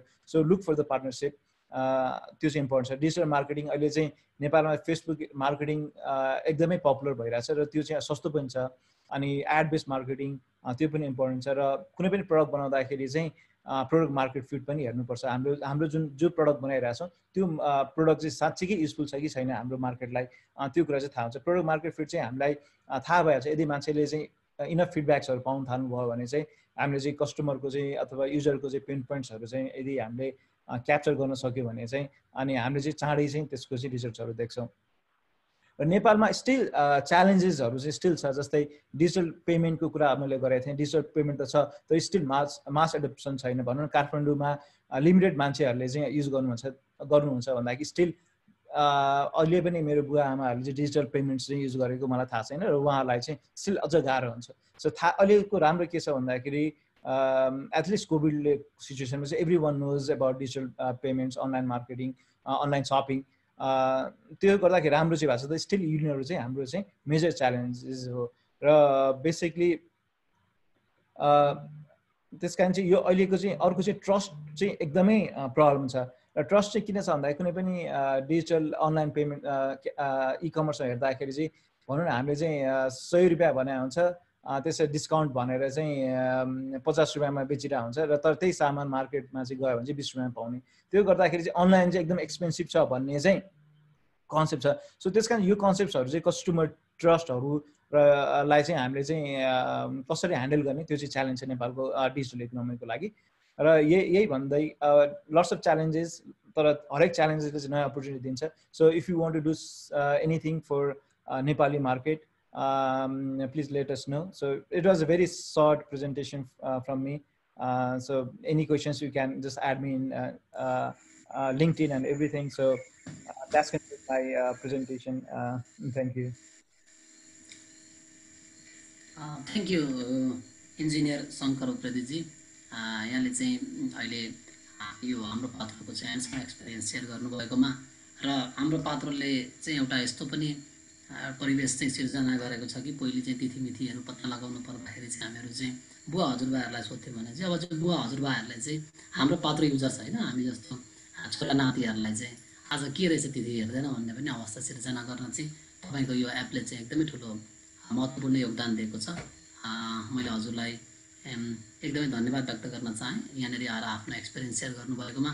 यहाँनिर अञ्जनी भट्टराईजीले सोध्नुहुन्छ कि सर यो हाम्रो पात्र चाहिँ इङ्ग्लिस भर्सनमा पनि एभाइलेबल छ कि छैन भन्ने कुरा के छ सर? यसमा हाम्रो पात्र चाहिँ अहिले इङ्ग्लिस अब खास भने एन्ड्रोइडको लागि 7वटा ल्याङ्ग्वेजमा एभाइलेबल छ। युआई ल्याङ्ग्वेजेसहरू जस्तै नेपाली, भोजपुरी, मैथिली, अवधी, त्यस्तै 7वटा ल्याङ्ग्वेजमा हाम्रो पात्र एभाइलेबल छ एन्ड्रोइड प्लेटफर्म भने चाहिँ। आइओएसमा चाहिँ हामीले इङ्ग्लिसमा पनि छ, तर स्टिल हाम्रो मोस्टली कन्टेन्टहरू चाहिँ नेपालीमा भएकोले गर्दाखेरि चाहिँ 100% चाहिँ इङ्ग्लिसमा ल्याउन सकिएको छैन। तर डेफिनेटली हामीले चाहिँ त्यो प्लान गर्दैछौँ एटलिस्ट इङ्ग्लिस र नेपालीमा चाहिँ होस् भनेर। किनभनेदेखि यहाँ युएसमा भएको धेरै साथीहरूसँग कुरा गर्दाखेरि अथवा स्पेसली यङ्गर जेनेरेसन कुरा गर्दाखेरि भाइ यो त राम्रो छ तर मलाई नेपाली पढ्न एकदमै गाह्रो हुन्छ, नेपालको न्युजहरू पढ्न गाह्रो हुन्छ भन्नुहुन्छ। त्यसको लागि चाहिँ हामीले कम्प्लिटली इङ्ग्लिस मात्रै न्युज सोर्सहरू पनि पर्सनलाइजेसन गर्ने काम गरिरहेको छौँ। बेसिकली यो चाहिँ इङ्ग्लिस ल्याङ्ग्वेजमा अलिकति सजिलो भएको मान्छेहरूलाई पनि सजिलो बनाउन चाहिँ इङ्ग्लिस कम्प्लिट कन्टेन्ट पनि इङ्ग्लिसमा दिने चाहिँ प्रयास गर्छौँ हामी। त्यसै गरेर हाम्रो नारायण घिमिरेजी सोध्नुहुन्छ शङ्करजी युएस र क्यानाडामा चाहिँ विशेष गरेर चाहिँ there are thousands of restaurant owners छ। Now it need integrated with e-commerce. How we can integrate IT and our food and those consumer products professionals like home delivery, online orders and supply मा चाहिँ हामीले कसरी त्यसलाई integrate गर्न सकिन्छ भनेर जिज्ञासा राख्नु भएको छ। अब हामीले जस्तै अब हाम्रो पात्रमा पनि बिस्तारै ई-कमर्स फिचर्स ल्याउन पनि सोचिरहेको छौँ। त्यसको लागि चाहिँ अब डिफ्रेन्ट मान्छे स्टेक होल्डरसँग कुरा गरिरहेको छौँ। So basically this is the new features that we are working on. So चाँडै नै so we'll have some announcements as well. So basically हाम्रो युएसमा पनि भनौँ न धेरै युएस क्यानाडाहरूमा पनि lots of नेपाली businesses र especially catering to the Nepali business as well. यदि युएसमा हुनुहुन्छ अथवा क्यानाडामा हुनुहुन्छ अथवा चाहिँ जापान, अस्ट्रेलिया जहाँ हुनुहुन्छ, यदि तपाईँले नेपाली कस्टमरसँग यदि बिजनेस गर्नुहुन्छ भने चाहिँ हाम्रो platform can be good platform as a market place हुनसक्छ। त्यसको लागि चाहिँ हामी काम गर्दैछौँ। विल ह्याभ अनाउन्समेन्ट्स पनि। किन भन्दाखेरि हाम्रो पात्रोमा चाहिँ धेरै नेपालीहरू जोडिनु भएको छ र हाम्रो गोल भनेको सबै नेपालीलाई चाहिँ एकै ठाउँमा कनेक्ट गर्ने हो। र त्यो हेर्दाखेरि हामीले अमेरिकामा भनौँ न 1.5 लाखभन्दा बढी नेपालीहरूले चाहिँ हाम्रो पात्रो चलाउनुहुन्छ। त्यसै अस्ट्रेलियामा चाहिँ 70-80,000जना नेपालीले चलाउनुहुन्छ। So it's can be good platform for businesses to reach out to the Nepali customer. So definitely we are thinking on that direction as well. Thank you very much engineer Shankar उप्रेतीजी लगायत सम्पूर्ण प्रेजेन्टरहरूलाई। त्यसै गरी हाम्रो distinguished guest professor doctor Pushpraj कणेलज्यूलाई पनि धन्यवाद व्यक्त गर्न चाहन्छु। अब हामीसँग लगभग 10 मिनट जति समय बाँकी छ र फर्स्टमा चाहिँ म यसलाई चाहिँ यो हाम्रो आज चाहिँ जतिजनाले प्रेजेन्टेसन गर्नुभयो हामीले जस्ट समराइज गर्न चाहन्छु। हामीले चाहिँ आज हाम्रो यो सेसनको चेयर चाहिँ प्रोफेसर डाक्टर मनोज कार्कीजीले गर्नुभएको थियो। त्यसै गरेर चाहिँ हामीसँग किनोट स्पिचमा चाहिँ डाक्टर सुरेश कुमार ढुङ्गेलजी उपस्थित हुनुभएको छ। उहाँ चाहिँ सिनियर साइन्टिस्ट हुनुहुन्छ Nepal academy of science and टेक्नोलोजीबाट। उहाँले चाहिँ समष्टिगत रूपमा चाहिँ नेपालमा वीर हस्पिटल स्थापना भएदेखि चाहिँ विशेष गरेर यो विज्ञान र प्रविधिमा चाहिँ अगाडि बढेको भन्दै चाहिँ यो एनआरएनले चाहिँ कस्तो किसिमको भूमिकाहरू खेल्न सक्छ भन्ने कुरा राख्नुभएको छ। त्यसै गरेर उहाँले चाहिँ एउटा गुड न्युज पनि सेयर गर्नुभयो कि ग्लोबल इनोभेसन इन्डेक्समा चाहिँ नेपाल केही कदम चाहिँ माथि उठेको छ भन्ने कुरा गर्नुभयो। र उहाँले चाहिँ विशेष गरेर यो 2AB अथवा एउटा नेपाली र एउटा एनआरएन मिलेर चाहिँ कसरी सिनर्जाइज गर्न सक्छ, उनीहरूको चाहिँ दुईजनाको चाहिँ तपाईँको समष्टिगत रूपमा चाहिँ कसरी डबल आउटपुटहरू निकाल्न सकिन्छ भन्ने कुराहरू चाहिँ राख्नुभयो। त्यस पछाडि चाहिँ हाम्रो नारायण घिमिरेज्यूले चाहिँ विशेष गरेर चाहिँ नेपालमा अहिले जुन 68% भूभाग चाहिँ प्रयोगमा आइरहेको छैन त्यस्तो भूभागहरूमा चाहिँ हामीले प्रयोग गरेर चाहिँ हाम्रो इकोनोमिक ट्रान्सफर्मेसनहरू कसरी गर्न सकिन्छ नेपालमा भन्ने कुराहरू राख्नुभएको छ। विशेष गरेर चाहिँ हाम्रो हब्स विशेष गरेर चाहिँ हाम्रो हब्स र कृषिमा चाहिँ जोड दिँदै चाहिँ त्यसै गरेर चाहिँ हाम्रो डाक्टर सुनिता गौतमजी हुनुहुन्थ्यो यहाँनिर उहाँले चाहिँ उहाँ शिखर बायोटेक प्राइभेट लिमिटेड खुमलटारमा चाहिँ आबद्ध हुनुहुन्छ र उहाँले चाहिँ यो नेपालमा चाहिँ आरडिपीको इम्पोर्टेन्ट के छ शिखर बायोटेक चाहिँ फर्स्ट बायोटेक हो जसले चाहिँ यो एन्टिबडीमा चाहिँ काम गर्छ भनेर भन्नुभयो नेपालमा र उहाँहरूले चाहिँ यो एल्सा बेस चाहिँ आरडिपी किट चाहिँ डेभलप गरेको एउटा चाहिँ शुभ समाचार पनि हामीलाई सेयर गर्नुभएको छ। हामी आशा गर्छौँ कि त्यो चाँडै नै उहाँको किट चाहिँ नेपाल हेल्थ काउन्सिलले चाहिँ स्वीकृत प्रदान गरेर चाहिँ त्यसले चाहिँ मार्केटमा जाओस्। जुन उहाँले बताए अनुसार चाहिँ अहिले हामीले बजारमा पाएको आरडिपी किटभन्दा धेरै सस्तो छ भनेर भन्नुभएको छ। त्यसै गरेर हामीसँग चाहिँ डाक्टर दिलुङ किराँची हुनुहुन्थ्यो। उहाँले चाहिँ विशेष गरेर यो अहिले हेल्थ पेन्डेमिकको बेलामा चाहिँ यो साइबर सेक्युरिटीको चाहिँ तपाईँको एउटा साइबर सेक्युरिटीमा चाहिँ हामीले चाहिँ कसरी अगाडि बढ्नुपर्छ अथवा साइबरमा चाहिँ कस्तो किसिमको हमलाहरू हुन्छ, क्राइमहरू हुनसक्छ भन्ने कुरा चाहिँ विशेष गरेर उहाँले 3टा ह्याटमा होइन उहाँको चाहिँ विशेष गरेर यो चाहिँ गुड गाई, त्यसै गरेर अग्ली गाई र ब्याड गाई ह्याटको 3टा ह्याटको इक्जाम्पल दिएर हामीलाई अलिकति सरल तरिकाले बुझाउनु भएको थियो र उहाँले अहिले आइबिएममा गर्दै गरेको काम र पछि नेपाल पनि एउटा टार्गेट हुनसक्छ, त्यसबाट हामीले बच्नुपर्छ भनेर चाहिँ एउटा कुरा राख्नुभएको छ। म उहाँलाई पनि धन्यवाद दिन चाहन्छु। त्यसै गरेर मैले अहिले भर्खर पनि भने हाम्रो इन्जिनियर शङ्कर उप्रेतीजी जो चाहिँ सिइओ हुनुहुन्छ हाम्रो पात्रोको, उहाँ पनि अब लामो समय चाहिँ युएसमा काम गरेर नेपालमा चाहिँ हाम्रो पात्रोलाई विकास गर्नको लागि भनेर फर्किनु भएको छ र उहाँले चाहिँ हाम्रो पात्रोलाई चाहिँ 0 देखि मिलियनसम्म कसरी पुर्याइयो भनेर चाहिँ यो ह्यान्ड्स अन एक्सपिरियन्स बताउनु भयो। यसको लागि पनि उहाँलाई म धेरै धेरै धन्यवाद व्यक्त गर्न चाहन्छु। अब हामीसँग लगभग 7 मिनट जति समय बाँकी छ। म अब यो समयलाई चाहिँ हाम्रो प्यानलिस्ट मध्येमा चाहिँ डिस्कसनको लागि चाहिँ फ्लोर ओपन गर्न चाहन्छु। हजुरहरूसँग केही कुरा सेयर गर्नुपर्ने छ अथवा केही प्रश्नहरू कुनै अर्को प्यानलिस्टलाई छ भने कृपया राख्न सक्नुहुन्छ।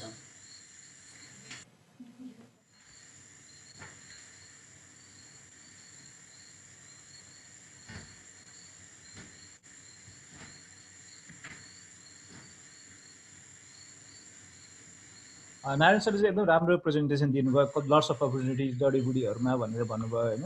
र त्यसको लागि चाहिँ अब हामीले मेन कुरा चाहिँ च्यालेन्ज चाहिँ के त्यसलाई कसरी मार्केटिङ गर्ने भन्ने च्यालेन्ज छ। अब आई थिङ्क यति अपर्च्युनिटी हुँदा पनि हामीले धेरैले गर्न सकेका छैन भनौँ न। जस्तै पतञ्जलीले चाहिँ कति धेरै उनीहरूले यही यसैबाट सुरु गर्यो होइन, तर हामीले चाहिँ किन गर्न नसक्या होला जस्तो लाग्छ। किन के कुराले चाहिँ हामीले स्टप गर्यो त्यो विषयमा? अब नलेज नभएर हो कि अथवा मार्केट सानो भएर हो कि के जस्तो लाग्छ हजुरलाई?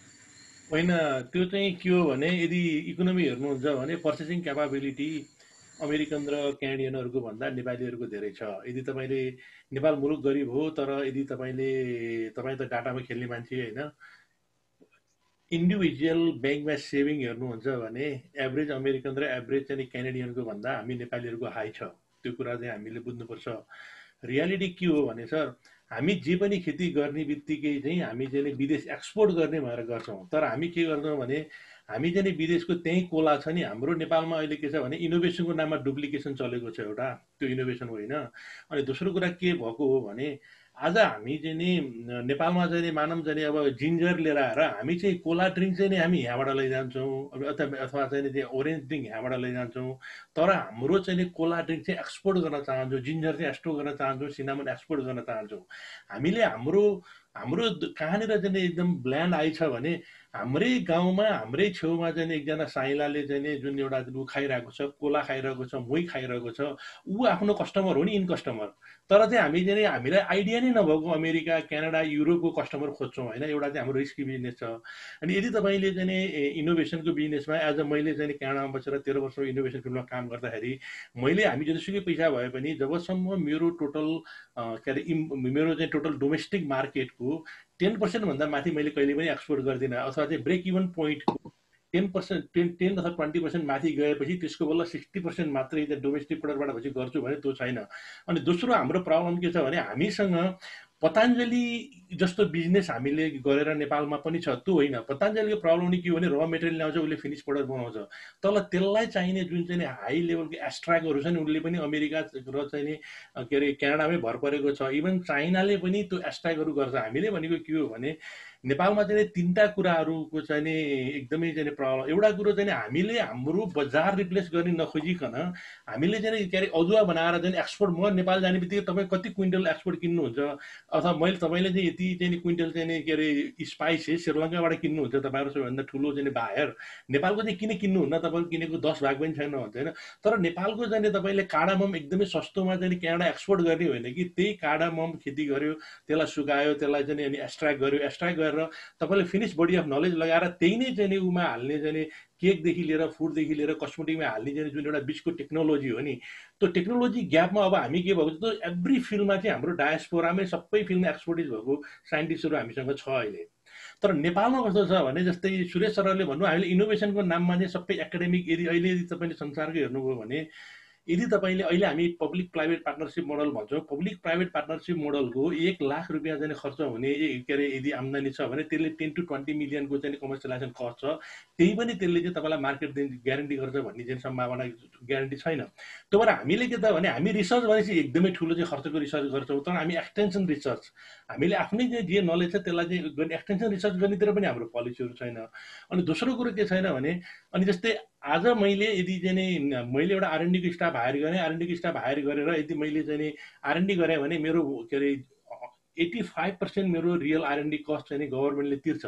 तर हाम्रो चाहिँ आरएनडी भनेको इन्डस्ट्रीलाई जान्छ नि भने, हाम्रो आरएनडी भनेको के भने हामीले चाहिँ खालि एकजना बेरोजगार भएपछि उसलाई चाहिँ के अरे केही काम गर्नको लागि हामीले पैसा बाँडिरहेको छौँ। यदि तपाईँले हेर्नुहुन्छ भने क्यानाडाले आफूले चाहिँ जस्तै तपाईँलाई चाहिँ क्यानाडा, अमेरिका, नर्वेले आफूले चाहिँ आरएनडीमा गरेको कस्टको रिटर्न उनीहरूलाई 6 टाइम छ, तर हाम्रो कस्टको रिटर्न के छ 90% हाम्रो घाटा छ, किन कमर्सियलाइज गर्दैन। त्यो भएर हाम्रो आरएनडी अरू देशले आरएनडी गरेको नाममा यदि तपाईँले पर्सेन्टेज हेर्नुभयो भने हामीले पनि रिसर्च एन्ड डेभलपमेन्टमा पैसा खर्च गरेका छौँ, तर एक्ज्याक्टली हामीले रियल उद्यमीको हातमा आरएनडी पुगेका छैन। उयो हामीले विकासको बजेट चाहिँ जनता भाइमा पुगेको छैन भन्छौँ नि। त्यो भएर अनि अर्को चाहिँ यसमा के प्रब्लम छ भने भयभरको जङ्गलको प्रडक्ट चाहिँ हामीले वनमा राखेका छौँ। अनि वनको नियम कस्तो छ भन्नु होला भने यो चाहिँ सालको काठ चाहिँ चोरी हुन्छ भन्ने किसिमबाट कन्ट्रोल गर्ने नियतको चाहिँ वनको नियम छ। अनि जति पनि सब्सिडी छ कृषिमा छ। तपाईँले चाहिँ अब यो आयुर्वेदिक एरोमेटिक प्रडक्टहरूमा जुन सब्सिडी चाहिन्छ वनले कुनै सब्सिडी गर्दैन, वनको काम जङ्गल जोगाउने भन्ने छ। अनि त्यसले गर्दा के छ भने हाम्रो वनको ऐन, कृषि ऐन, जस्तै तपाईँले हेर्नु न के अरे वन मन्त्रालय र वातावरण एक ठाउँ जोडेका छौँ हामीले होइन। स्वास्थ्य र अनि विज्ञान तपाईँले त्यो हेऱ्यो भने के छ भने त्यो किसिमको चाहिँ छ। अनि अर्को कुरा चाहिँ यो पार्टमा हामीले फुड भनेपछि फुडसँग गर्छौँ। अहिले तपाईँलाई इन्डियामा एउटा बिरयानी बेच्न पनि 60% आइटीको काम छ र 20% मात्रै चाहिँ हाम्रो यो इनोभेसनको काम छ। हामीले आइटी र फुडलाई जोडेको छैनौँ। अनि हामीले यो भर्चुअल मार्केटिङलाई जोडेको छैनौँ। हामीले के भयो, हिजो चाहिँ तपाईँको र हाम्रो थुलुङजीको दुईवटा समस्या पसल थियो, तपाईँको जेरी पसल थियो। तपाईँ कहाँ आयो भने उहाँको बिक्री हुन्थेन, म कहाँ आएँ तपाईँ बिक्री हुन्थेन। अहिले हाम्रो ग्लोबल मार्केट हो, हामीले त ग्लोबल मार्केट बुझिरहेको छैनौँ। त्यो भएर यो खालि हाम्रो कम्प्लेक्सिटीको लागि चाहिँ अनि हाम्रो नार्स यो हाम्रो जुन चाहिँ सुरेश ढुङ्गेलहरू सर जस्तो एक्सपर्ट भएको, हाम्रो हिजो चाहिँ सुनिल बाबु सर एक्सपर्ट भएको मान्छेहरूलाई पैसा छैन। त्यहाँ चाहिँ रियल्ली चाहिँ उनीहरूलाई चाहिँ भन्नुहुन्छ भने दे आर डुइङ ग्रेट जब। हिजो चाहिँ सुने मैले सुनिल बाबु सरको त्यो फेसबुकबाट, इज भेरी ग्रेट जब, तर पैसा छैन र चाहिने ठाउँमा चाहिँ अलिकति इन्डिकेसन गर्न सकेको छैन। त्यो किसिमको चाहिँ मलाई फिल भएको छ। नारायण सर धन्यवाद। फेसबुकमा चाहिँ श्वेता रेग्मीले सोध्नु भएको छ हाम्रो सरलाई चाहिँ यो उहाँले चाहिँ सोध्नु भएको छ हाम्रो फ्री पार्टनरसिपको लागि चाहिँ कसरी चाहिँ म कनेक्ट गर्न सक्छु तपाईँलाई अथवा हाम्रो पात्रलाई भनेर चाहिँ, अथवा कसैले पार्टनरसिप राख्न चाह्यो भने कसरी हजुरलाई कनेक्ट गर्न सकिन्छ भनेर सोध्नु भएको छ। एकदमै छोटो रूपमा बताइदिनु होला। हजुर, अब हाम्रो इमेल एड्रेस छ support@hamropatro.com। त्यसमा इमेल पठाउनु भयो भने हुन्छ। हाम्रो फेसबुक एकाउन्टबाट मेसेज पठाउनु भयो पनि हुन्छ। So we are open to partnership. धन्यवाद सर। म अलिकति थपौँ है, हाम्रो नारायण सरले राम्रो कुरो उठाउनु भयो। यसमा खासमा हाम्रो स्क्याटर्ड इनोभेसनका कामहरू, एन्टरप्रेन्योरसिपका कामहरू चाहिँ भएको छ एकदमै, तर त्यो एन्टरप्रेन्योर प्रमोट गर्ने खालको इनोभेसन प्रमोट गर्ने इकोसिस्टम नै छैन कि। त्यो राज्य एकातिर लागिराखेको छ, संस्थाहरू एकातिर लागिरहेको छ, इन्डिभिजुअल्सले आफ्नो एफर्टमा काम गरिराखेको छ। अघि मेरो प्रेजेन्टेसनमा यहाँहरूले देख्नुभयो के उद्यमशील मान्छेहरू लागिपरेका छन्, तर उनीहरू चाहिँ आफ्नो इन्ट्युसनले आफ्नो इन्भेस्टमेन्टले लागेछन्, इन्भाइरोमेन्ट राम्रो सकारात्मक भएर लागेको होइन। त्यस कारणले त्यो इकोसिस्टम नबनाइकन जसमा एनआरएन र रेजिडेन्ट नेपाली दुईले आफ्नो ठाउँबाट गर्न सक्छन् र त्यतातिर नगइकन हुनेवाला छैन। अब त्यही भएर नेसनल सिस्टम फ्रेमवर्क बनाउँदैछौँ हामी। त्यो फ्रेमवर्कमा कसको के भूमिका हुन्छ, कहाँ चाहिँ भूमिका दोहोरिँदैन र कहाँ चाहिँ सिनर्जाइज गरिन्छ भन्ने कुरा चाहिँ त्यसमा किटानसाथ आइसकेपछि र खासमा के हुने रहेछ भने पोलिसी डकुमेन्ट बन्नु भनेको पोलिसी हुनु होइन। जबसम्म त्यसको 80-90% इम्प्लिमेन्टेसनमा जाँदैनौ त्यो पोलिसी डकुमेन्ट हुने भने कागजको चाहिँ थुप्रो मात्रै हो। त्यसका इम्प्लिमेन्टेसन भने पार्ट हो। अब त्यसमा चाहिँ मन्त्रालयदेखि लिएर सबै सशक्त भएर लाग्नुपर्छ। अदरवाइज अहिले हेर्नुभयो भने हामी ब्याक गियरमा घुम्यौँ। 1922 मा सुरु भएको रोपवे जो कि सामान ढुवानी गर्नु एउटा उद्यमशील कामको लागि इन्डस्ट्रियस पर्पसको लागि सुरु भएको रोपवे बन्द गरेर अब हामी खालि टुरिज्म प्रमोट गर्ने, मन्दिरहरू बनाउने, अनि त्यहाँ चाहिँ रमाइलो गर्ने, मिटिङ सभा सम्मेलन गर्ने रोपवे विकासमा हामी लागेका छौँ भनेपछि ब्याक गियरमा छौँ। हामीले 40 वर्ष पहिले सुरु गरेको चाहिँ काठमाडौँमा त्यो बन्द गरेर विक्रम टेम्पो प्रमोट गर्यौँ। अनि अहिले चाहिँ आएर हामी के गर्दैछौँ, मेट्रोको कुरो गर्दैछौँ। त्यस कारणले हामी ब्याक गियरमा कुदिराखेको अवस्था हो। त्यसलाई फ्रन्ट गियरमा जानका लागि अलि ठुलै एफोर्ट चाहिन्छ भन्ने लाग्छ मलाई। द्याट्स इट मेरो तर्फबाट। धन्यवाद सुरेश सर। अब हामी लगभग टाइमको पनि अन्त्यतिर आइपुगेको छौँ। मलाई लाग्छ हाम्रो आइटी टिमले हामीलाई रोक्न पनि सक्नुहुन्छ केही समयमा। 1 मिनट जति चाहिँ हाम्रो डाक्टर धिलुङ किराँतजीलाई दिन चाहन्छु। उहाँले केही कुरा सेयर गर्न चाहनुहुन्छ फर्दर भने please. Thank you. So I guess main कुरा त के छ भने होइन, मैले अघि पनि भने अब अहिले जस्तो हाम्रो पात्रो डिफ्रेन्ट नयाँ नयाँ अनलाइन सपिङ त्यस्तो केसहरू आइराख्दाखेरि एउटा कुरा हामीले के बिर्सिनु हुन्न भने सिटिजन प्राइभेसीको कुराहरू छ, डेटा प्रोटेक्सनको कुराहरू। अब अहिले सुरुमा त मेन फङ्सनालिटीमा फोकस हुन्छ काम होइन, तर अब त्यहाँ साइबर अट्याक त्यो किसिमको कुराहरूलाई पनि एकदमै ध्यान दिनुपर्ने हुन्छ। त्यो चाहिँ अब कति भइरहेको छ त्यो एकदम चासोको विषय हो होइन। अब कस्तो छ भने एभ्री बिग इन्डस्ट्री यो आइटी होइन related data protection this is like life blood.